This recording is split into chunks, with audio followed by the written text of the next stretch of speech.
So this here is the K Swing Master that I took the body apart and redid the bracing. What I'm doing now is I'm refretting it. Also doing a little compression fretting, which means putting in fret wire that's slightly larger than the slots. That way it forces the neck to bend, because over time you get kind of that action going on from the strings pulling. So what I want to do is put pressure into the board to kind of take that and even it out. So the deal with these is this neck is bound, meaning it's got binding running across the neck or alongside the fretboard. And so you've got these fret slots, and the fret slots don't go all the way to the end of the board like they would on a normal guitar. They go up to the binding and then they stop, which means if you take your standard binding here and try to fret it, you're going to either end up splitting the binding or it's not going to be good. The slots do not go through the binding for one, aesthetic purposes. It looks nice that way, and two, I've noticed on guitars that did have slots through the binding tends to break down faster because you're cutting into this, and the plastic is obviously plastic doesn't last forever. So what you got here is your fret kind of shaped like a T, which is important. So what we're doing is I'm going to have to file the vertical part of this. I'm going to have to file it flat to the horizontal T portion. In order to do that, you got to have some sort of setup going. So these are a pair of, I believe, sheet metal nibblers. StewMac sells a similar tool that looks like this. I think it's specifically made for the purpose, and you put the fret wire in here, crunch it down, and it chops the thing off. It does not chop it flush, and in this case the whole tool is just dull. I used it once. And then what I've done for like four or five of my guitars that have had bound necks is I put the piece of fret wire in this block with just enough sticking out, and then I take my file and I get under there and I remove material.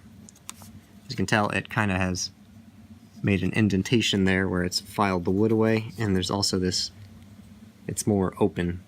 It's not as snug of a fit, so that was not a permanent solution.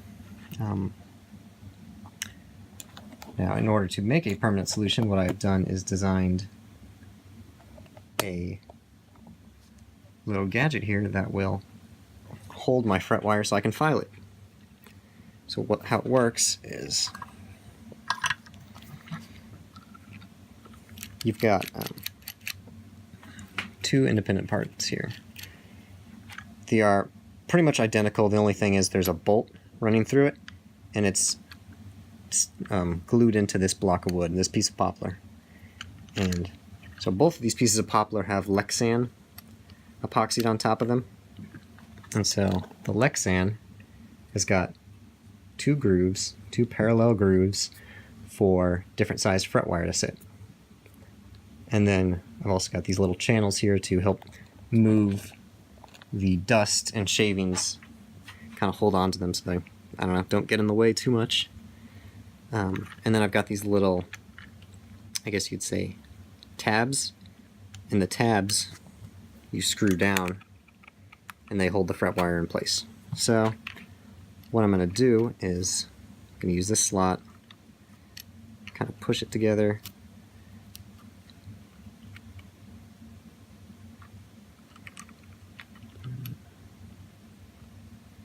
until I've got the right amount of tang.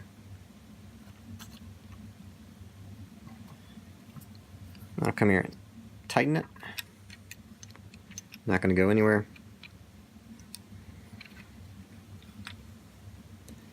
And so because it's Lexan, it's not going to mar the fret wire. You will have to re-radius it using a trusty fret wire bender. afterwards because it does compress the fret wire down. So with that, these don't have to be super snug, just have to be snug enough that it's just to keep the fret wire down. It's not going to go anywhere. It's in a slot. It's basically like being in a guitar, except at Lexan. So I take my file and I go at it here.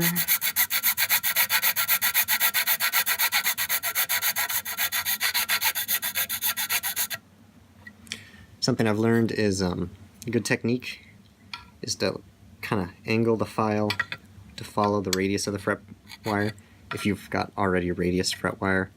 If your fret wire is flat, it's not a problem. So I just follow the radius a little bit. That way I don't miss out on the tang that's closest here. And I also kind of shift it up, the file up and down. That way I can make sure I get everything and I'm not like filing at an angle, taking off part of the crown of the fret wire. So then I'll come over here and do it on this side.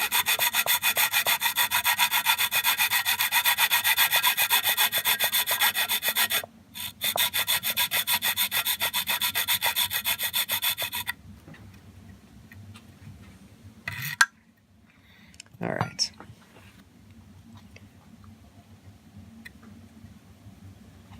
So if you come here and look, notice that the tang is gone. And I'll show it better here in a second.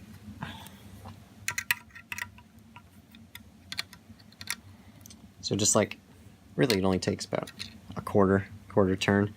And so then I take my screwdriver here, because the fret wire's been pressed into the slot, take it, and I just lever it up with the screwdriver. Just touches the bottom part of the fret wire, doesn't hurt anything. So now, if we look, let me see if I can get a nice good background here. So if you see, the tang is gone. It's been ground flush with the crown of the fret wire. And so now, if we come over here to the guitar, you'll notice that this will fit perfectly in there.